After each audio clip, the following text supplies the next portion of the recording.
would not be going into primary care if it wasn't for the DPC model. And after 3 years, I had a gut-wrenching moment where I thought, when am I going to stop traveling? And then DPC came along, and I'm like, this is how I'm Mm-hmm. going to get to families and keep Mm-hmm. them out of the ER. I've had the mindset that if you're not good at something or you don't like to do it, then you should just double down and just do it and get really good at it. And so you no longer have that hesitation and that ick feel. I think social media is more scary than public speaking.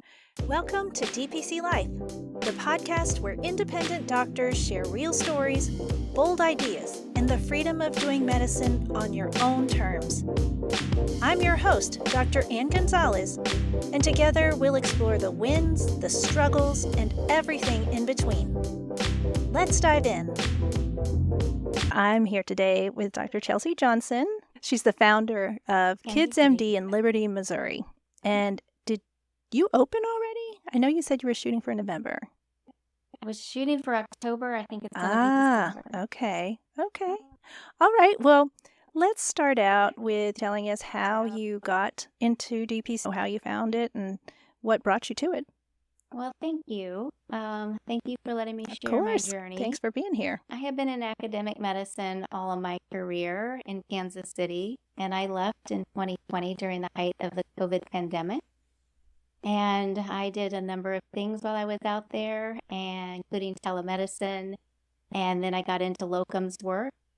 And after 3 years, I had a gut-wrenching moment where I thought, when am I going to stop traveling? I travel about 80% of the month, and my family has to deal with me being gone or coming back and leaving again. And so my light bulb moment was, I need an off-ramp from locums work.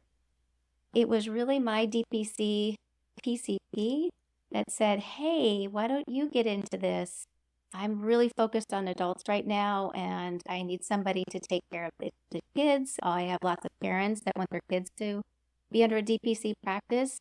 And that was in February of this year. And that was the month I said, I'm going to do DPC. And this has been my journey. I'm told by some it's not long enough ramp in order to get started, and by others who have said, you just got to go and just start doing it. So here I am getting ready to open with the weird things that hold you back that you didn't ever consider would be your issue, which is floors in the clinic. I don't have any floors right now. It's been 2 months trying to get flooring installed, but I'm told by mid-December they'll good. be in. Well, you could start out mobile. I am. I'm mobile in Yeah, telemedicine. fantastic. Yes. Awesome. Well, thank you again for coming on and for willing to do a little coaching and putting it on the podcast, because that's very brave and vulnerable of you, so appreciate it. I know that you wanted to talk about vaccines. That part's very difficult for pediatricians and for family meds that do peds. And the other thing is patient acquisition and operations. Right. So the one thing I think that many DPC pediatricians are working with is Vax Care. But the stipulation with that company is you have to have a historical annual record of 850 vaccines. And since I'm not transitioning from a fee-for-service practice and having a patient panel that's coming with me, I don't qualify for that. So in one of my groups, my DPC Peds group, one of the other pediatricians had said they went through another vendor GPO company that got them access to VaxCare. So I'm doing that right now.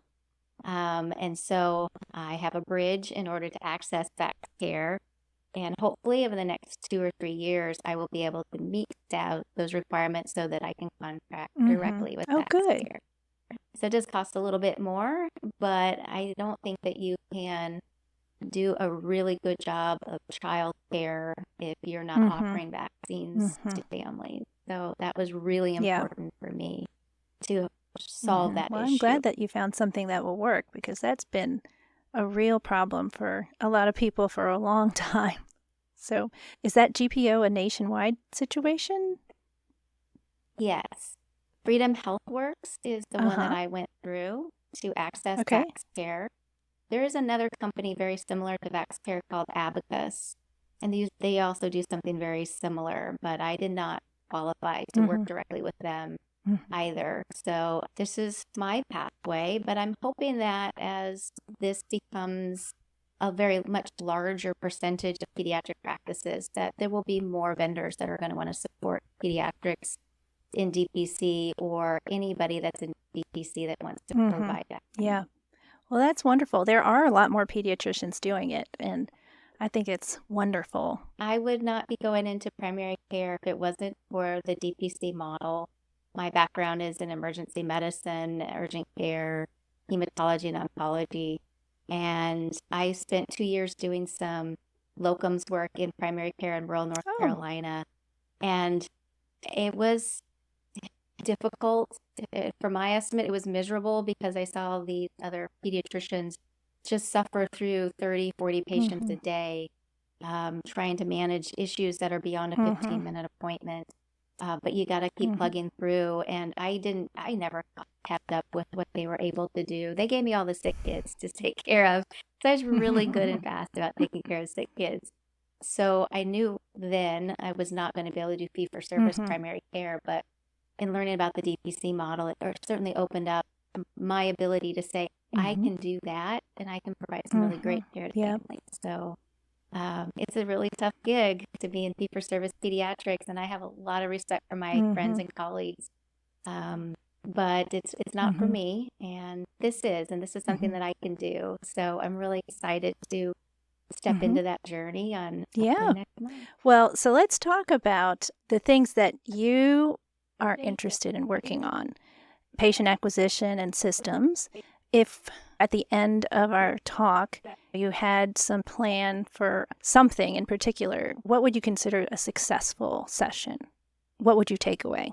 I think it would be really helpful for me to walk away with a 2 or 3 step plan of what I'm going to work toward over these next few days to weeks that was going to help me feel like I was prepared to open the doors, get patients enrolled, get families into meet and greets, to open myself up to the community, to say, hey, I'm here and I'm ready to start taking care of kids.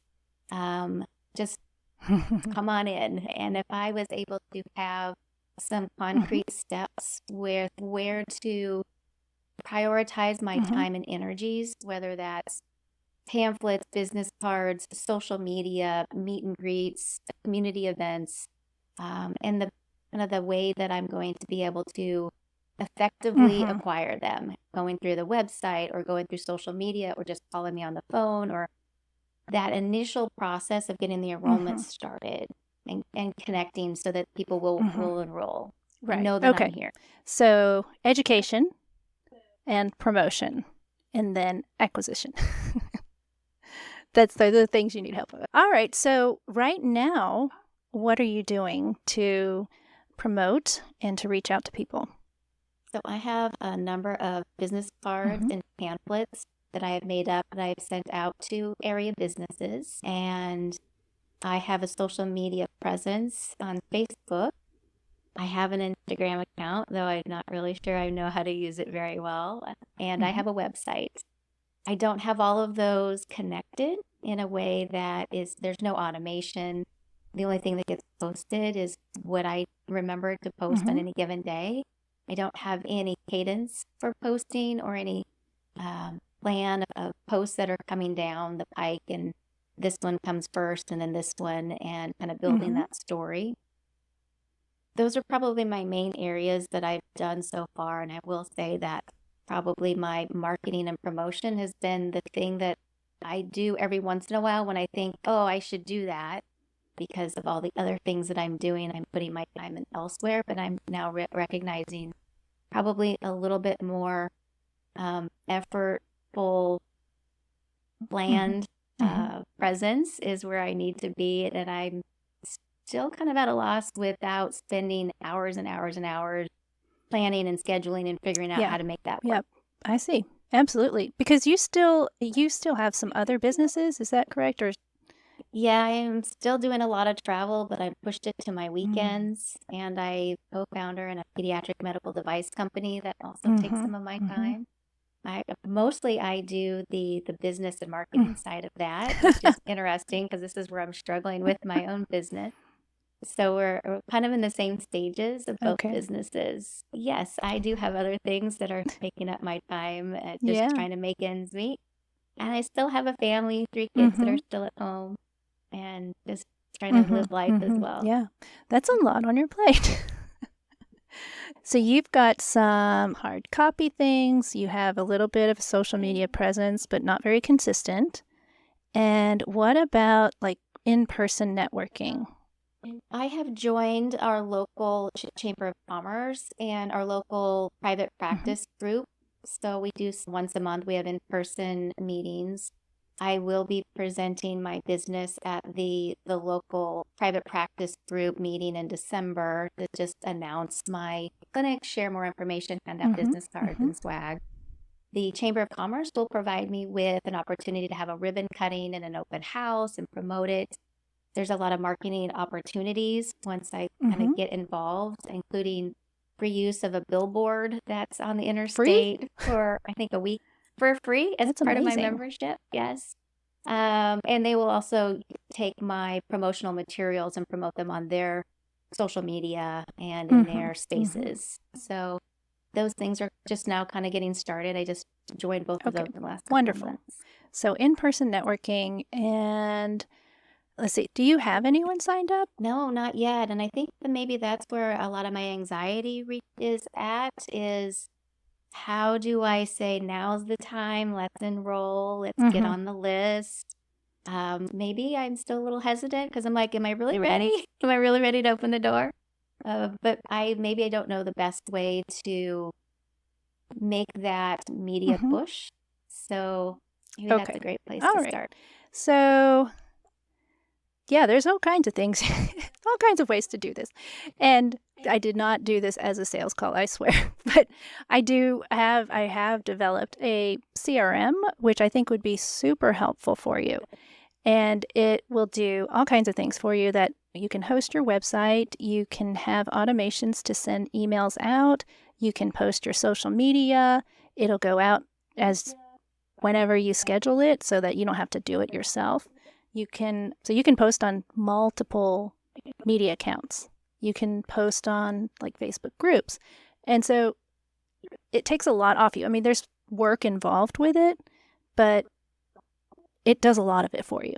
So that when you do go to the chamber and you meet people and you get their cards, you can start putting them into your email list and just sending them, hey, this is what we're doing, talking about your practice, and keeping you top of mind. So that's one thing about networking events is a lot of times people go and they meet people and then they're like, well, no one's calling me. But you have to keep nurturing that relationship. So that the automations, like you said, that's really key. And so we can talk about that later too. But definitely, I think getting some social media started. A lot of people don't do like paper or radio anymore. They just don't find that it's been very helpful. So social media seems to be it. And then organic social media is really good, but then ads also can just really push your stuff out. Because if you think about regular social media, organic social media, if you have, say, 100 followers, 2 or 3 of them are going to see what you post. So it's a very small percentage. So the nice thing about ads is you can put those in front of the people like, that you want to see it. So you can put it in front of moms, mom groups, people who have kids. You can put it in front of OBs. You can put it in front of people who will send patients to you. So have you talked with the OBs in your town? No, I have not. I did reach out to the local hospital because I am right next door to the hospital. I wanted to introduce myself and figure out who to speak with as like the community liaison, or what kind of pediatric patients would your ER be comfortable seeing, and what pediatric conditions would your hospitalist take care of as opposed to sending them to the academic center. However, the hospital was recently purchased by a very large university. So I think there's a lot of now new layers, because when I went and dropped off my business card and they said they would have somebody reach out to me, that was Oh, 4 or no. 5 weeks ago, and I never heard Yeah. from them. So the OBs are associated with that hospital, but Now that you mention it, there's certainly an opportunity. I could just go to Mm-hmm. the clinic and see if I couldn't Mm-hmm. speak with somebody there or an Mm-hmm. office Yeah. manager and at least share some Yeah, information about my absolutely. practice. Let's back up a little bit. I didn't ask you about this. So, your practice, obviously pediatrics, who's your ideal patient? Who would you love to see? So we are in a fairly well-established suburb of Kansas City. And so there's a lot of families here, and it's one of the two fastest growing counties in the state of Missouri. So right across from my clinic, there is current construction plans for more townhomes. And on the interstate, there is a huge community development that's planned, which will be more apartments and townhomes and single family homes, another middle school, and other businesses. So the growth is still coming. So I think I'm in a really great spot. So we have a very large high schools, multiple middle schools, and elementary schools. There's lots of kids here, but there's not as many pediatricians. So I want to be able to offer any of the families that just feel like they want to have better access to their pediatrician. They want to have appointments long enough to have all of their questions addressed. And they want to be able to get in when they need to get in. If their kid is sick today, they want to get in today or maybe tomorrow. They don't want to wait 2 or 3 weeks. I think they also want a pediatrician that will take care of their family instead of always sending them to the urgent care or the ER or the specialist. And I want to be that person that I will do more of the things that fee-for-service pediatricians may not have time for, like suture placement or laceration repairs, foreign body removals, abscess drainages, evaluate for fractures or other injuries. Because of my ER background, I feel really comfortable in doing things like that. Treating croup at 9 o'clock at night with racemic or Decadron or both, just to say, hey, if I can meet you in the clinic, can you just come in here? We'll see if we can avoid an ER visit tonight. I think families would really appreciate that because they're so busy. They would like to have a well child check at 7 a.m. instead of at 1 p.m. during the middle of the school hour or on a Saturday because they don't want to miss school. They have a perfect attendance. And these are the type of things I want to be able to offer families. And I don't think there's families of all socioeconomic statuses within this area that would benefit from having a pediatrician and having that level of access, including having my phone number, having the ability to call, text, or email me, and to get a response instead of ghosted, which a lot of times happens in other practices. To be able to talk with a doctor, not a nurse or a triage center or somebody that's not even affiliated with the practice. I think there are lots of families out there that want to have that level of access, and I just want to be available to offer it. You have a fantastic spiel already. It's really good. Yeah. I've been practicing and planning this for quite a long time. I've been trying to find the best way to get families where they need to be. This started back in 2022 when I was in my MBA program, and I started the telemedicine company, Concierge Care Pediatrics. And it all started because I was seeing a patient in the ER whose mother was told by a nurse triage line that because their child had a fever and was complaining of neck pain, that they had meningitis or needed to rule out meningitis, and they had to rush to the ER within 4 hours. And when I saw them, Mom had 3 kids in tow, and they were all bouncing off the walls. I thought they were going to hurt each other in the exam room while they were waiting for me to come in. And Mom was so upset because I was so calm and so not overly concerned about this child that was obviously doing fine. But if I had the ability to have talked with that mom before or to do a video call, I could have avoided that ER visit, and that would have made life better for so many people that were involved with that visit, including the mom and the kids, including all the other patients that were much sicker or needed to have a doctor present right away, and for the doctors to have one less person in the ER that needed to be seen. I wanted to be able to get to these families before they came to the ER, and so my journey has been, I was doing telemedicine in order to just talk with the doctor before you go anywhere, and we'll see if we can't direct you where you needed to go. And then DPC came along, and I'm like, this is how I'm going to get to families and keep them out of the ER. Perfect. So what you have there is your origin story. And that's the perfect thing to start out with. And then you also have a really good handle on the pain points. So you really are, you're very good at marketing. I mean, you got these things down. But still, who is your ideal patient? Because right now what you're telling me is everyone is your ideal patient. And as I know, having gone through this Yes. customer discovery process, yes. So suburban mom has got more than one child, various ages in this area. They live in a middle income home. It's two working husband and wife, and their kids are otherwise happy, healthy. They may have some chronic issues, maybe asthma or celiac disease or something like that, where every once in a while they go down to the academic center for specialty care. But they're kids that need to have well child checks. There's a busy family, so they don't have time to take out of their day or their work to see the doctor. And when they do, they really need that appointment to get everything out of that appointment when they do. So when it comes to kind of like that picture of the people that they may rent or they may own their home, they have at least one, if not two cars that they own. And I think those are the big key points for my customer discovery ideal family that I would take care of. Okay, so these kids, are they in school or are they in daycare?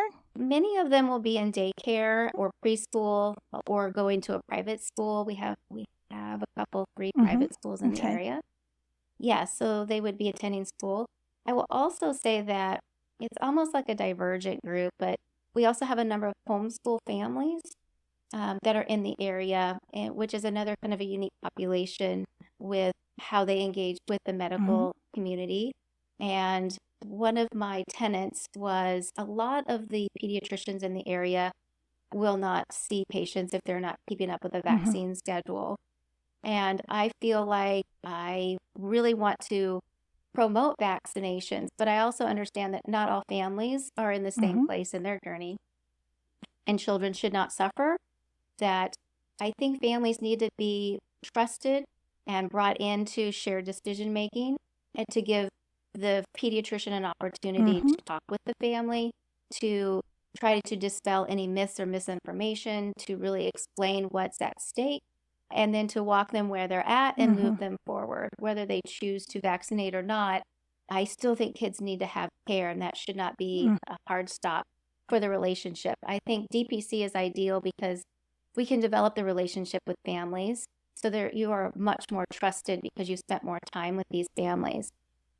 To that end, I believe in good, strong public policies and trying to keep the public safe. So part of this, I allow unvaccinated and undervaccinated families into the clinic. But when it comes to sick kid visits, fevers and rashes, well, those visits won't come into the office. We'll see them on a telemedicine visit or a home visit if it's necessary, because we don't want sick kids to expose other kids. And I don't have a negative pressure room in my clinic. I don't have the ability to fully sanitize for measles and diphtheria and pertussis and all of these vaccine preventable illnesses. So I want to keep everybody safe. And I think it's a nice balance to take care of everybody in the most appropriate places that can be done. And that's why I think it's really important that home visits are part of my offerings to families. That's wonderful. Yeah, you're right. I think time is such a huge issue, and why kind of the larger practices just don't accept, they won't see kids who aren't vaccinated, because the time of trying to explain it and trying to move people for it, you just don't have that time when you're seeing, like you said, 30 or 40 people in a day. So very difficult. You've got a lot of people moving in. Your city is growing. So I have a couple of ideas. One is to meet some realtors, because people are going to ask them, who's a good pediatrician? And if you can meet some and develop a really good relationship with them, when someone asks them, they'll say, well, there's this really cool practice, this really great doctor who she can see your kids when they're sick. Like, she doesn't send you to the ER. I love that idea, Anne. And I actually personally know a number of There you go. realtors in the area, including some pediatricians who are also Yeah. part-time Yeah. realtors. Yeah. So you could do like a fireside chat or something and just invite a bunch of them and say, hey, I just wanted to tell you about my practice and it may be helpful for your clients. So that's one thing. And daycares, that's the other thing. Because if new people come in and the kid is sick, then how great is it that these parents know about you because they heard about you from the daycare? Yes. Yeah, those are so great daycares, ideas. realtors, who else? Mom groups on Facebook are great. If you know anyone who's big in those groups, like one of your friends, if they're on there a lot, they can promote your practice for you. Did you say you're going to have, you're going to present to a private practice group? What about the chamber? Are you presenting at the chamber? Not that I don't know that they have a venue set up for that, but I am still getting involved with the chamber and trying to figure out what all they offer as networking and as supporting on my own marketing and media and all of that.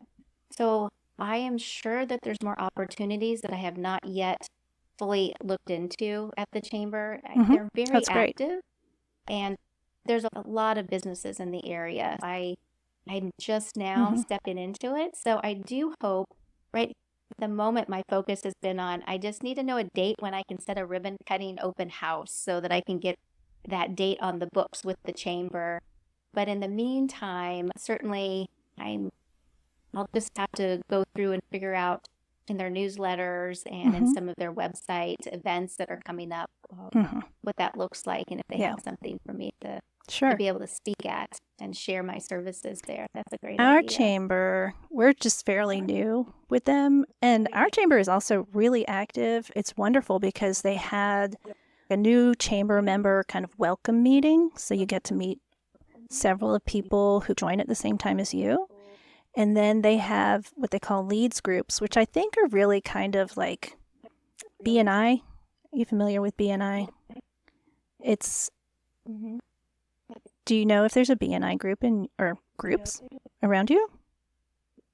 Yes, they're expensive, are but BNI groups they can here. be really.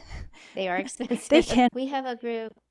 There's a women's leadership group in the area. I was a member for 5 or 6 years when I was still in academic medicine. And COVID, I just kind of lost touch because we weren't in person. But that's a really great idea to get back involved with them again and be less of an audience member and more of a speaker or a leader. So that's wonderful. Oh, other things. Sponsoring sports teams. That's another thing. You did? Done that. Fantastic. Yes. That's good. You know, your potential patients see that you care about your community, that you're involved, and that's important to a lot of people. So, you know, the goodwill. So they will see that. Yeah, so I think those are some starting ideas. Do you find that helpful?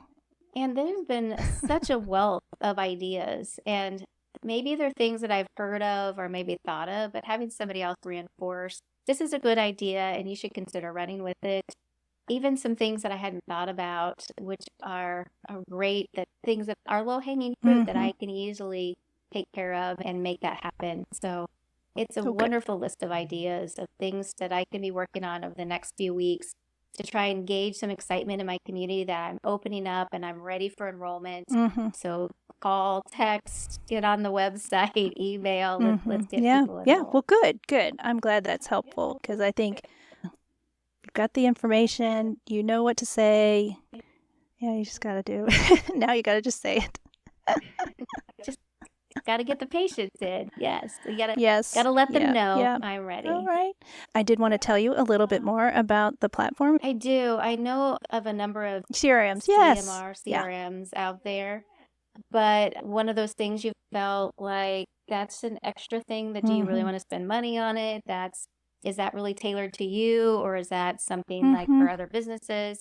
So it's nice to hear from somebody that has great working knowledge within my field of a CRM, CMR, that's kind of honed for That's for DPC. Yeah, DPC DPC practices. practices. Yes, yeah. So the platform, it's based on High Level, which is a kind of CRM.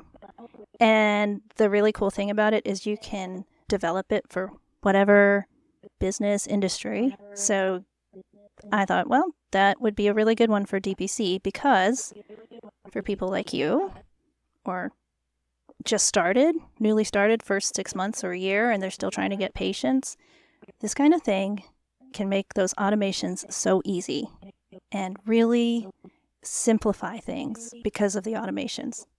So I've kind of chunked it up in pieces because, like you said, when you start, you don't have a lot of money. So start small, like a chat widget on your website. Just that.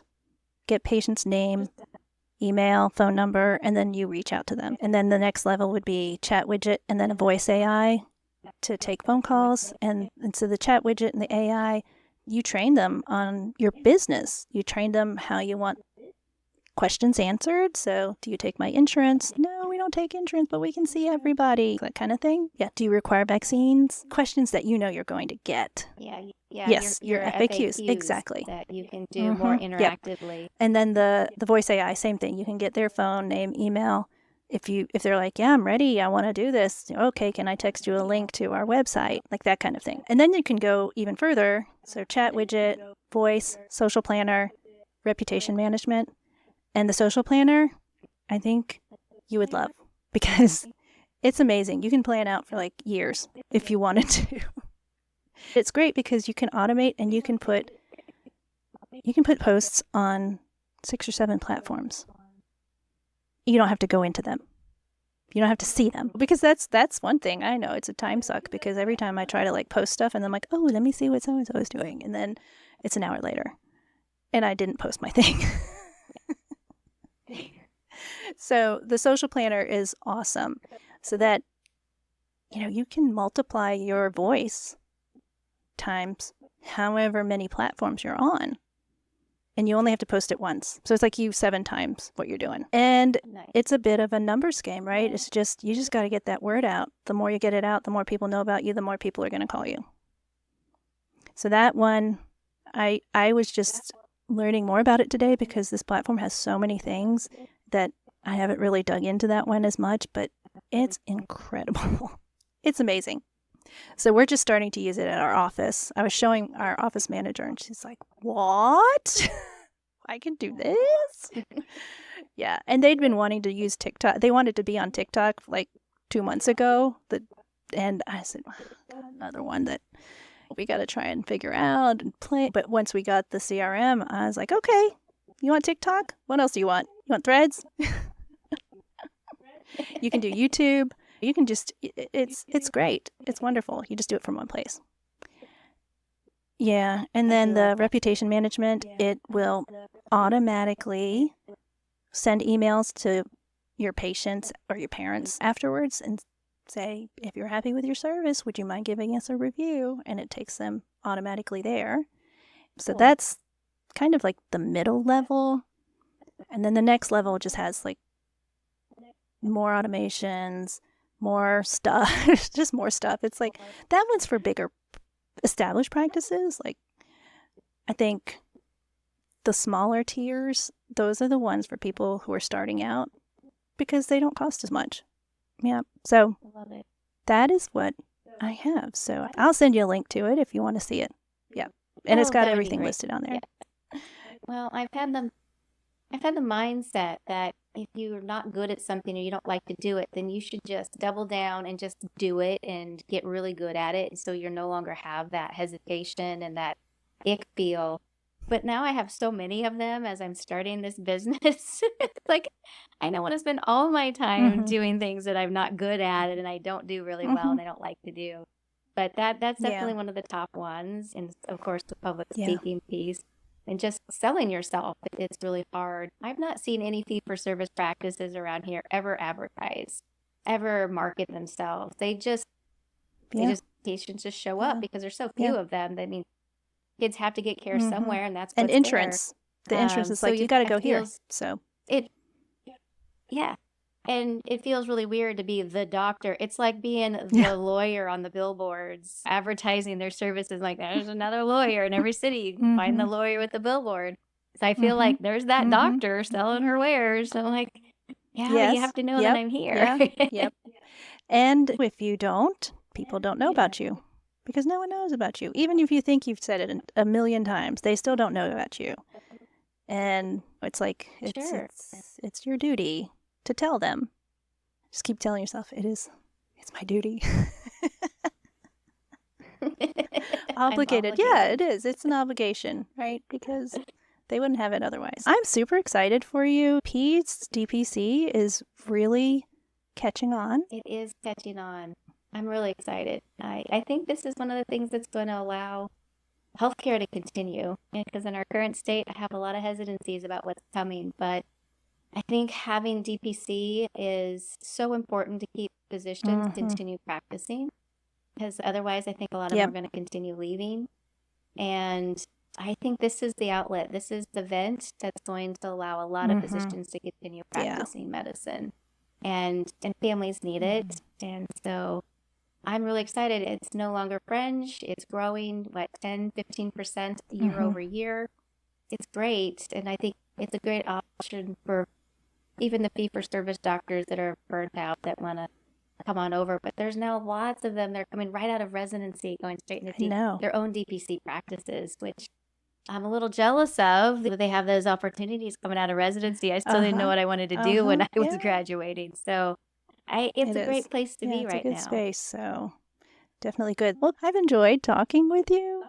I so enjoy talking with you, Anne, Of and thank you for taking the course. time to have these Yes, yeah. conversations because it not only helps me, but it helps the Mhm. audience and the I listeners hope. learn from our talks. So It's been a so lot of great. fun. Well, thank you so much.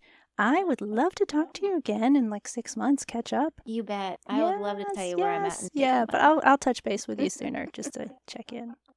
I want to say thank you to my guest, Dr. Chelsea Johnson, and I hope that you can take away some ideas for your own DPC journey if you are opening up your DPC or already opened, and maybe this may help you. Also, if you are a DPC dreamer, you can get my free 5-day DPC confidence course, and you'll get 5 short emails that walk you through the beginning steps of opening your DPC practice, talks about ways to tell people about DPC to catch their attention, and then also a timeline to help you open your own DPC within 90 days. So you can get it for free by direct messaging the word course to @DPC Life on Instagram, or you can go to the link in the show notes. Then for those of you who are closer to launching your DPC, or if you're planning to open your DPC in the next 6 to 12 months, or if you're already open and piecing together spreadsheets and random tools, then Harmony Ops for DPC is built for you. This is my DPC specific CRM that I mentioned during the episode with Dr. Johnson, and it is an operations platform to help you track leads, onboard your patients, and run the back end of your practice without all the chaos, and nurture potential patients and also help with onboarding patients. It will run the back end of your practice smoothly, and it's such a good feeling to know that all of these things are happening without you having to manually trigger all of these automations. Right now, we are in founders mode, so setup fees are reduced through December 31st, and also our founders rates are going to increase in the new year. So if you know that DPC is in your future and you want your systems ready before you open, now is the time to take advantage of the founders pricing. All of the links are in the show notes: the DPC Confidence course, Harmony Ops for DPC, and ways to connect with Dr. Johnson. Thank you for listening to DPC Life. If today's conversation inspired you, hit follow, leave a review, and share it with a friend who's ready for change. Remember, wherever you are in the journey, your DPC family has your back. Until next time, keep building a practice and a life that truly fits you. This show is brought to you by DPC Ads in Minutes and Harmony Ops Health, helping independent doctors like you grow and thrive.